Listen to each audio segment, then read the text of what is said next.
നമസ്കാരം.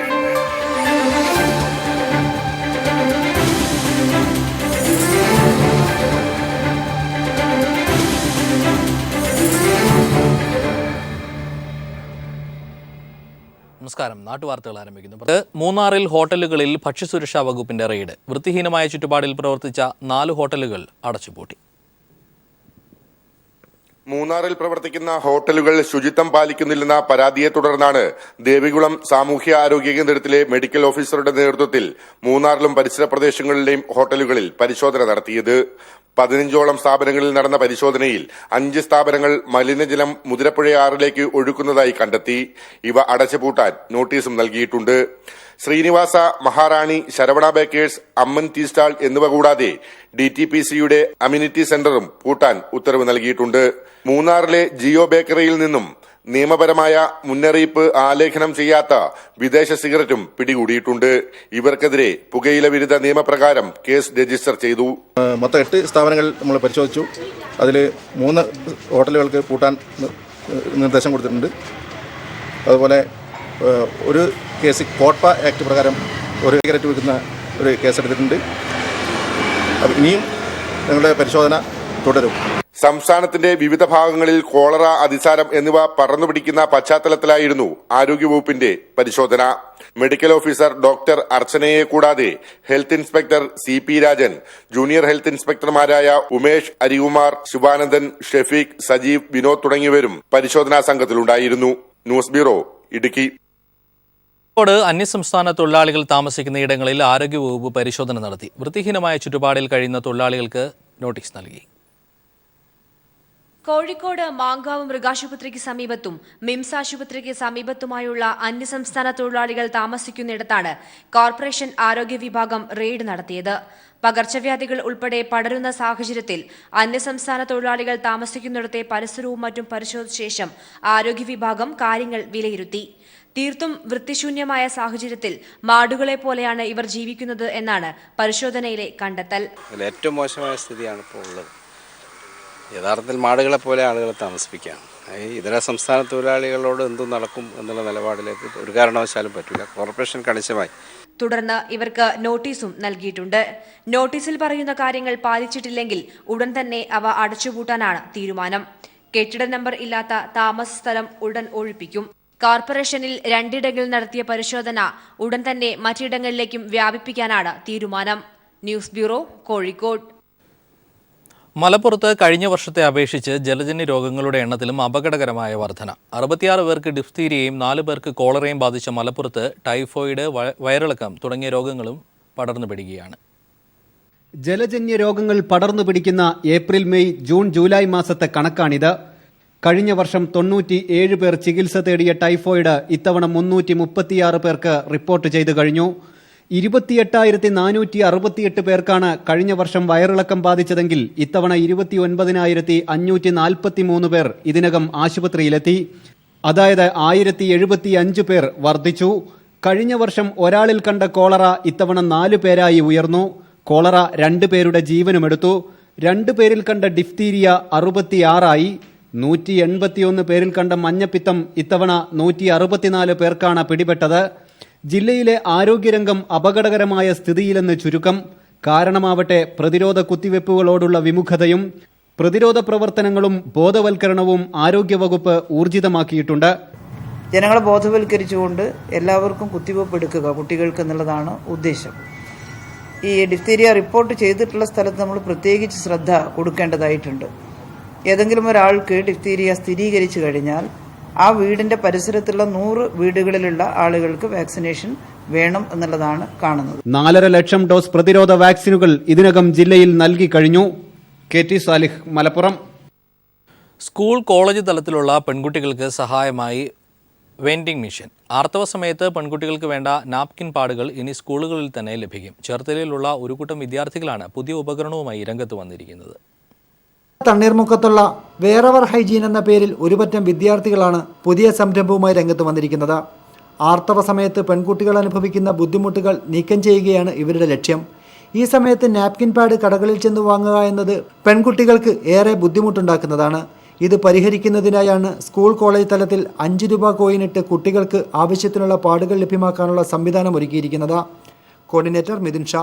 ഇപ്പോൾ സ്കൂളുകളിൽ വന്നു കഴിഞ്ഞാൽ രാവിലെ 9 മണിക്ക് വന്നു കഴിഞ്ഞാൽ വൈകുന്നേരം 4 മണിക്കാണ് ഇവിടെ ഇറങ്ങുന്നത്.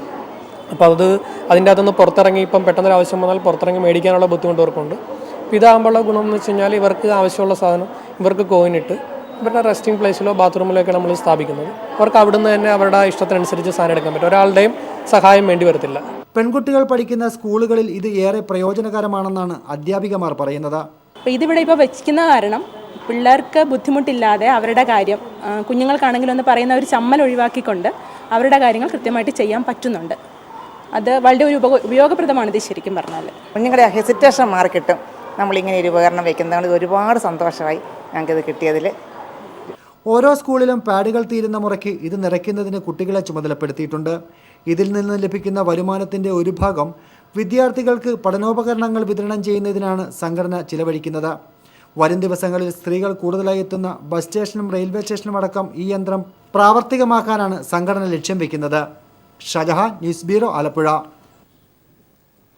വന്യജീവി ആക്രമണം മൂലമുണ്ടാകുന്ന നാശങ്ങൾക്ക് നഷ്ടപരിഹാര തുക വർദ്ധിപ്പിക്കാൻ നടപടിയുണ്ടാകുമെന്ന് മന്ത്രി കെ രാജു വയനാട്ടിൽ പറഞ്ഞു. വന്യജീവി ശല്യം തടയാൻ ആസൂത്രിത പദ്ധതികൾ രൂപവൽക്കരിക്കുമെന്നും അദ്ദേഹം കൂട്ടിച്ചേർത്തു. കൽപ്പറ്റയിൽ ചേർന്ന വനം വകുപ്പ് ഉദ്യോഗസ്ഥരുടെയും കർഷക സംഘടനാ പ്രതിനിധികളുടെയും യോഗത്തിൽ സംസാരിക്കുകയായിരുന്നു അദ്ദേഹം. വനവുമായി ബന്ധപ്പെട്ട വയനാട്ടിലെ കർഷകരുടെ ആശങ്കകൾ കേൾക്കാനാണ് വനം വന്യജീവി വകുപ്പ് മന്ത്രി ജില്ലയിലെത്തിയത്. കളക്ടറേറ്റിൽ ചേർന്ന യോഗത്തിൽ വിവിധ കർഷക സംഘടനകളുടെ പ്രതിനിധികൾ പങ്കെടുത്തു. വന്യമൃഗങ്ങളെ കൊണ്ടുണ്ടാകുന്ന ജീവഹാനിക്ക് 10 നിന്ന് 15 ലക്ഷത്തിലേക്ക് നഷ്ടപരിഹാര തുക വർദ്ധിപ്പിക്കുന്ന കാര്യം മുഖ്യമന്ത്രിയുടെ അധ്യക്ഷതയിൽ ചേരുന്ന ഉന്നതതല യോഗത്തിൽ പരിഗണിക്കുമെന്ന് അദ്ദേഹം പറഞ്ഞു. വനാതിർത്തികളിൽ സുരക്ഷാ സംവിധാനങ്ങൾ ഒരുക്കുന്ന പദ്ധതികൾക്കും മുൻഗണന നൽകും.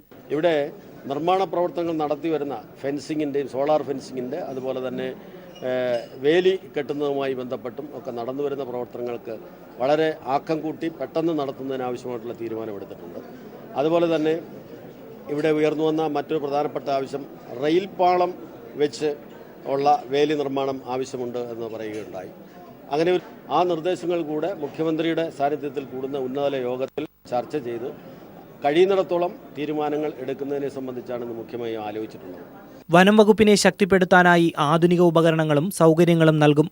കൂടുതൽ വാച്ചർമാരെയും ഉദ്യോഗസ്ഥരെയും നിയമിക്കും. ജനമൈത്രി പോലീസ് മാതൃകയിൽ വനം വകുപ്പിനെയും മാറ്റാനുള്ള പദ്ധതികൾക്ക് രൂപം നൽകുമെന്നും അദ്ദേഹം പറഞ്ഞു. News bureau, Wayanad. കഴിഞ്ഞ ദിവസം തമിഴ്നാട്ടിൽ വാഹനാപകടത്തിൽ മരിച്ച ഇടുക്കി തങ്കമണി സ്വദേശികളായ ഷൈൻ, ബേബി, ബിനു, അജീഷ്, മോൻസി, ജസ്റ്റിൻ എന്നിവരുടെ മൃതദേഹങ്ങൾ സംസ്കരിച്ചു.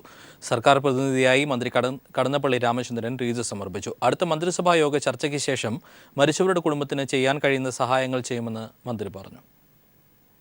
രാവിലെ 7:30 തങ്കമണി സഹകരണ ആശുപത്രി അങ്കണത്തിൽ മൃതദേഹങ്ങൾ പൊതുദർശനത്തിന് വെച്ചു. ആയിരങ്ങളാണ് പ്രിയ സുഹൃത്തുക്കൾക്ക് അന്തിമോപചാരം അർപ്പിക്കാനെത്തിയത്. സർക്കാർ പ്രതിനിധിയായി മന്ത്രി കടന്നപ്പള്ളി രാമചന്ദ്രൻ റീത്ത് സമർപ്പിച്ചു. 10,000 രൂപ അടിയന്തര സഹായം സർക്കാർ നൽകിയിരുന്നു. തുടർ നഷ്ടപരിഹാരം സർക്കാർ പിന്നീട് നൽകുമെന്ന് മന്ത്രി പറഞ്ഞു. 3 മണിക്കൂറിലേറെ പൊതുദർശനത്തിന് വെച്ച മൃതദേഹങ്ങൾ വിലാപയാത്രയായാണ് സംസ്കരിക്കാനായി കൊണ്ടുപോയത്. മരണപ്പെട്ട ബേബിയുടെ സംസ്കാര ചടങ്ങുകൾ നാളെയാണ് നടക്കുക. നേരത്തെ സംസ്ഥാന സർക്കാരിന്റെ ഇടപെടലിനെ തുടർന്ന് രാത്രി വൈകി പോസ്റ്റ്മോർട്ടം നടപടികൾ പൂർത്തീകരിച്ചാണ് മൃതദേഹങ്ങൾ തങ്കമണിയിലെത്തിച്ചത്. CPIM ജില്ലാ secretary KK Jayendran, Idukki MLA Roshy Augustine തുടങ്ങി ജീവിതത്തിന്റെ വിവിധ തുറയിലുള്ള നിരവധി പേർ അന്ത്യോപചാരം അർപ്പിച്ചു. News bureau, Idukki. People exclusive. ബാങ്കുകളുടെ ജപ്തി ഭീഷണിയിൽ ഒരു പച്ചക്കറി കർഷക ഗ്രാമം. ഇടുക്കിയിലെ മഴനിഴൽ ഗ്രാമങ്ങളായ മറയൂർ, കാന്തല്ലൂർ, വട്ടവട പ്രദേശങ്ങളിലെ കർഷകരാണ് ബാങ്ക് ജപ്തി നേരിടുന്നത്. വെള്ളപ്പൊക്കത്തിൽ നട്ടുവളർത്തിയ കൃഷി നഷ്ടപ്പെട്ടിട്ടും ജീവിതത്തോട് പടവെട്ടിയ കർഷകരാണ് ദുരിതത്തിലായത്. സർക്കാർ ഇടപെടൽ വേണമെന്ന് പരക്കെ ആവശ്യമുയരുകയാണ്. ഇടുക്കി കാന്തല്ലൂരിനെ പച്ചക്കറി ഹബ്ബാക്കും, കർഷകർക്ക് 3 ലക്ഷം പലിശരഹിത വായ്പ നൽകും തുടങ്ങി കൃഷിമന്ത്രിയുടെ വാഗ്ദാന പെരുമഴ നടക്കുന്ന ഘട്ടത്തിലാണ് കാന്തല്ലൂർ, മറയൂർ, വട്ടവട പഞ്ചായത്തുകളിലെ പച്ചക്കറി കൃഷി കർഷകർ ജപ്തി ഭീഷണി നേരിടുന്നത്. വർഷങ്ങൾക്ക് മുമ്പ് ബാങ്കിൽ നിന്നും വായ്പയെടുത്ത് കൃഷി ആരംഭിച്ച കർഷകരെ കാലവർഷം ചതിച്ചു. വിയർപ്പൊഴുക്കി വിതച്ചതെല്ലാം വെള്ളപ്പൊക്കത്തിൽ ഒലിച്ചുപോയി. കൃഷിവകുപ്പ് ഉദ്യോഗസ്ഥർ ഇത് സാക്ഷ്യപ്പെടുത്തി സർട്ടിഫിക്കറ്റും നൽകിയിട്ടുണ്ട്. എന്നാലും ബാങ്ക് ഇതൊന്നും അംഗീകരിക്കില്ല. ഒരു വലിയൊരു മഴ പെയ്ത് പുഴയിൽ കൂടി വലിയ വെള്ളം വന്ന് കയറി കൃഷിയൊക്കെ നഷ്ടപ്പെട്ടു പോയി. ഞങ്ങളുടെ മാത്രമല്ല, ഒരുപാട് ആൾക്കാരുടെ നഷ്ടപ്പെട്ടു പോയി. അപ്പോൾ ഞങ്ങളിത് അടയ്ക്കാൻ ബുദ്ധിമുട്ടുള്ളത് കാരണം ഞങ്ങൾ നിർത്തിവെച്ചു. പിന്നെ കുറേ കാലം കഴിയുമ്പോൾ നോട്ടീസ് അവിടെ നിന്ന് ജപ്തി നോട്ടീസ് അയച്ചിരിക്കുക, വീട് ജപ്തി ചെയ്യും. ആത്മഹത്യയുടെ വക്കിലുള്ള ഈ കർഷകർ പക്ഷേ മണ്ണിനെ കൈവിടാൻ തയ്യാറല്ല. ഉള്ളതും കടം വാങ്ങിയും ഇപ്പോഴും മണ്ണിൽ പച്ചക്കറി വിളയിക്കുന്നു. ജപ്തിയിൽ നിന്നും ഒഴിവാക്കണമെന്ന് ബാങ്കുകളോട് അഭ്യർത്ഥിച്ചാൽ അവരുടെ മറുപടി ഇങ്ങനെയാകുമെന്നാണ് കർഷകർ പറയുന്നത്. ഇതിന് എനിക്ക് മാത്രമാണ് ഈ നഷ്ടം, എല്ലാവർക്കും എല്ലാം ഉള്ളത്. നീ മേടിച്ച പൈസ തിരിച്ചടയ്ക്കണം, എന്താണ് അവർ ഉദ്യോഗസ്ഥന്മാർ പറഞ്ഞ രീതി. എനിക്ക് ഒരു മാർക്കില്ലാതെ തന്നെ നിൽക്കുക. ഇപ്പം കാന്തല്ലൂർ വില്ലേജിൽ വന്നിട്ട് റവന്യൂ റിക്വയറി ആയി കിടക്കുക. കാന്തല്ലൂർ ഉൾപ്പെടെയുള്ള മഴനില പ്രദേശത്തെ കർഷകർ മണ്ണിനെ സ്നേഹിച്ചു എന്ന കുറ്റം മാത്രമാണ് ചെയ്തത്. അതുകൊണ്ട് തന്നെ തലചായ്ക്കാനുള്ള കൂരയും കൃഷിഭൂമിയും ബാങ്ക് ജപ്തി ചെയ്യുമെന്ന ഭീതി ഇവരിൽ നിന്നും വിട്ടുമാറില്ലെന്ന കാര്യം സർക്കാർ ഓർമ്മിക്കണമെന്ന് മാത്രമാണ് ഞങ്ങൾക്ക് പറയാനുള്ളത്.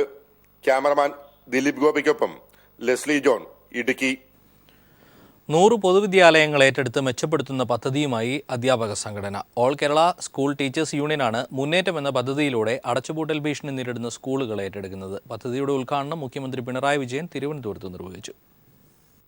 അനാദായകരമെന്ന് മുദ്രകുത്തപ്പെട്ട വിദ്യാലയങ്ങൾ അടച്ചുപൂട്ടൽ ഭീഷണി നേരിടുമ്പോൾ അവയെ ജനകീയ മുന്നേറ്റത്തിലൂടെ മികവിന്റെ കേന്ദ്രങ്ങളാക്കാനാണ് മുന്നേറ്റം എന്ന പദ്ധതിയിലൂടെ all Kerala school teachers union ലക്ഷ്യമിടുന്നത്. സംസ്ഥാനത്ത് വിവിധ ജില്ലകളിലായുള്ള 100 പൊതുവിദ്യാലയങ്ങൾ AKSTU ജനകീയ പങ്കാളിത്തത്തോടെ ഏറ്റെടുക്കും. പദ്ധതിയുടെ ഉദ്ഘാടനം മുഖ്യമന്ത്രി പിണറായി വിജയൻ നിർവഹിച്ചു.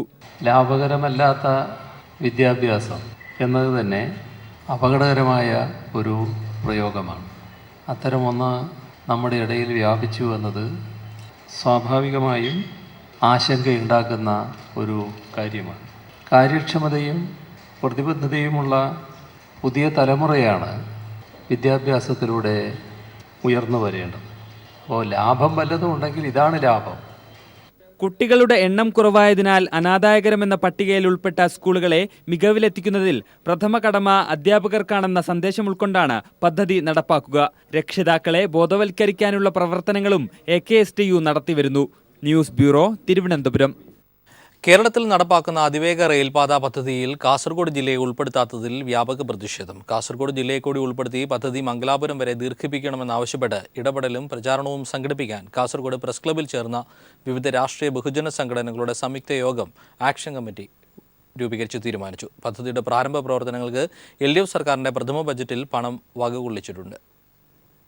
മുൻ LDF സർക്കാരിന്റെ കാലത്താണ് കേരളത്തിൽ അതിവേഗ റെയിൽപാത എന്ന ആശയത്തിന്റെ തുടക്കം. കഴിഞ്ഞ UDF സർക്കാരിന്റെ കാലത്താണ് ഈ പദ്ധതിയുടെ കരട് റിപ്പോർട്ട് തയ്യാറാക്കിയത്. സർവേ ഉൾപ്പെടെയുള്ള തുടർ നടപടികളും കേന്ദ്ര സർക്കാരിന്റെയും റെയിൽവേ ബോർഡിന്റെയും പച്ചക്കൊടിയും ഇനി ലഭിക്കേണ്ടതുണ്ട്. 2017 പ്രാരംഭ പ്രവർത്തനങ്ങൾ തുടങ്ങാനിരിക്കെയാണ് പദ്ധതിയിൽ നിന്ന് കാസർഗോഡ് ജില്ലയെ ഒഴിവാക്കിയതിനെതിരെ വിവിധ സംഘടനകൾ പ്രതിഷേധവുമായി രംഗത്ത് വന്നിട്ടുള്ളത്. Federation of residents association general secretary GB Valsan, Thiruvananthapuram മുതൽ പയ്യന്നൂർ വരെയോ കണ്ണൂർ വരെയോ മാത്രമേ കേരളമുള്ളൂ എന്നുള്ള ഒരു വിലയിരുത്തല് തികച്ചും അബദ്ധജടിലവും സാമാന്യ ബുദ്ധിക്ക് നിരക്കാത്തതും ഒരു സംഗതിയാണ്. എല്ലാ കാര്യത്തിലും വർഷങ്ങളായിട്ട് നമ്മൾ അനുഭവിച്ചുകൊണ്ടിരിക്കുന്ന ഒരു അവഗണന. കാസർഗോഡ് എന്ന് പറയുന്നത് കേരളത്തിന്റെ ഭാഗമല്ല എന്നുള്ള സംശയം പോലും നമുക്ക് ഉണ്ടാകത്തക്ക വിധത്തിലാണ് പല തീരുമാനങ്ങളും നടപ്പിൽ വരുന്നത്. അവികസിത പ്രദേശമായ കാസർഗോഡ് ജില്ലയെ ഉൾപ്പെടുത്തിയാൽ പദ്ധതിക്ക് സാമ്പത്തിക നഷ്ടമുണ്ടാകുമെന്ന വാദഗതി ഉയരുന്നുണ്ട്.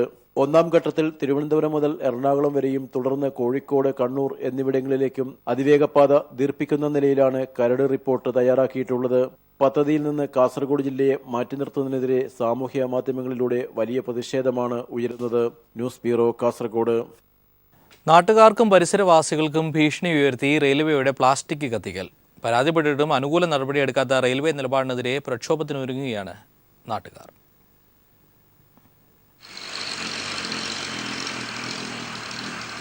കോഴിക്കോട് കല്ലായി റോഡിന് സമീപത്തായാണ് റെയിൽവേ തങ്ങളുടെ സ്ഥലത്ത് വെച്ച് പ്ലാസ്റ്റിക് ഉൾപ്പെടെയുള്ള മാലിന്യങ്ങൾ കത്തിക്കുന്നത്. കഴിഞ്ഞ 1.5 വർഷത്തിലധികമായി പരിസരത്തെയും മറ്റു കടകളിലെയും ആളുകൾ ഈ പുക ശ്വസിച്ചാണ് ജീവിക്കുന്നത്. രാവിലെ 7 മണി മുതൽ ആരംഭിക്കുന്ന പ്ലാസ്റ്റിക് കത്തിക്കൽ ഏകദേശം ഉച്ചവരെ നീളും. പിന്നീട് ആ പ്രദേശം കറുത്ത പുക കൊണ്ട് മൂടും. തമിഴ്നാട്ടിലെ ഒരു സ്വകാര്യ ഏജൻസിയാണ് ഇതിന്റെ കരാർ ഏറ്റെടുത്തിരിക്കുന്നത്. റെയിൽവേയുടെ മാലിന്യ കൂമ്പാരത്തിന് ഒപ്പം തന്നെ മറ്റ് സ്വകാര്യ വ്യക്തികളും മാലിന്യം ഇവിടെ നിക്ഷേപിക്കുന്നതും വലിയ ദുർഗന്ധത്തിനും ഇടയാക്കുന്നു. നിരവധി തവണ പരാതിപ്പെട്ടിട്ടും റെയിൽവേയുടെ ഭാഗത്തുനിന്ന് അനുകൂല നിലപാട് ഉണ്ടാകുന്നില്ലെന്നാണ് നാട്ടുകാരുടെ പരാതി. ഇതൊരു രാവിലെ 7 മണി മുതൽ ഒരു 2 മണി വരെ ഈ കത്തിക്കുന്നുണ്ട്. വളരെ പുക വരുന്നത് കാരണം മറ്റു വീടുകളിൽ താമസിക്കുന്ന ആളുകൾക്കും തൊട്ടപ്പുറത്തുള്ള ഷോപ്പുകളിലൊക്കെ തന്നെ ഇതിൻ്റെ പുക കൊണ്ട് ശ്വസിച്ചിട്ട് ആകെ ചില സമയങ്ങളിലൊക്കെ തന്നെ ഷോപ്പിൻ്റെ ഷട്ടർ പോലും പൂട്ടിയിടുന്നൊരവസ്ഥ നിൽക്കുന്നുണ്ട്. പ്രത്യേകിച്ച് മഞ്ഞാകുമ്പോഴാണ് ഇതിൻ്റെ സ്മെല്ല് കൂടുതലായിട്ട് വരുന്നത്. ഇത് അടിയന്തരമായി ഒഴിവാക്കണം എന്നാവശ്യപ്പെട്ടുകൊണ്ട് പ്രക്ഷോഭം നടത്തണം എന്നുള്ളതാണ് ദേശത്തവാസികൾ എന്ന നിലക്കും തീരുമാനിച്ചിട്ടുള്ളത്. മാലിന്യ നിർമ്മാർജ്ജനത്തിന്റെ കാര്യത്തിൽ കോഴിക്കോട് കോർപ്പറേഷന്റെ ഭാഗത്തു നിന്നും അലംഭാവമാണ് ഉണ്ടാകുന്നതെന്നും ശാസ്ത്രീയമായ വഴിയിലൂടെയാണ് തങ്ങൾ മാലിന്യം കത്തിക്കുന്നത് എന്നുമാണ് റെയിൽവേയുടെ വിശദീകരണം. എന്നാൽ അനുദിനം മനുഷ്യനെ കൊല്ലുന്ന ഈ വിഷപ്പുകയിൽ നിന്നും മോചനം ഉണ്ടായില്ലെങ്കിൽ വൻ പ്രക്ഷോഭത്തിലേക്ക് നീങ്ങാനാണ് നാട്ടുകാരുടെയും തീരുമാനം. News bureau, Kozhikode. ഗർഭസ്ഥ ശിശുവിനെ പുറത്തെടുത്ത് കരൾമാറ്റ ശസ്ത്രക്രിയയ്ക്ക് വിധേയയായ യുവതി സഹായം തേടുന്നു. കുറ്റ്യാടി സ്വദേശി അനുമോളാണ് ഗർഭിണിയായിരിക്കെ കരൾമാറ്റ ശസ്ത്രക്രിയയ്ക്ക് വിധേയയായത്. കരൾമാറ്റ ശസ്ത്രക്രിയയ്ക്ക് വിധേയയായിരിക്കുകയാണ് കുറ്റ്യാടി തൊട്ടിൽപ്പാലം സ്വദേശി അനുമോൾ. 7 മാസം ഗർഭിണിയായിരിക്കെ മഞ്ഞപ്പിത്തം പിടിപെട്ട് കരളിനെ ബാധിച്ചതാണ് കാരണം. മഞ്ഞപ്പിത്തം അപകടകരമല്ലെന്ന് പറഞ്ഞ് മെഡിക്കൽ കോളേജിലെ ഡോക്ടർമാർ തിരിച്ചയച്ചതാണ് നിലവിൽ കരൾ മാറ്റിവെക്കേണ്ട അവസ്ഥ വരെ എത്തിച്ചതെന്ന് അമ്മ ഏലിയാമ്മ പറയുന്നു. മോളെ സിസേറിയൻ ചെയ്ത് കുട്ടീനെ പുറത്തെടുത്ത് കുട്ടിക്ക് മോൾക്ക് ട്രാൻസ്പ്ലാന്റേഷൻ, അതായത് കരൾ മാറ്റിവെക്കുന്ന ശസ്ത്രക്രിയ, ഏറ്റവും വലിയൊരു ശസ്ത്രക്രിയ ചെയ്തിട്ടാണ് ഇന്നുള്ളത്. എൻ്റെ മകളായിട്ടുള്ള ഈ അനുമോള് ഇന്ന് വെന്റിലേറ്ററിൽ കഴിയാണ്.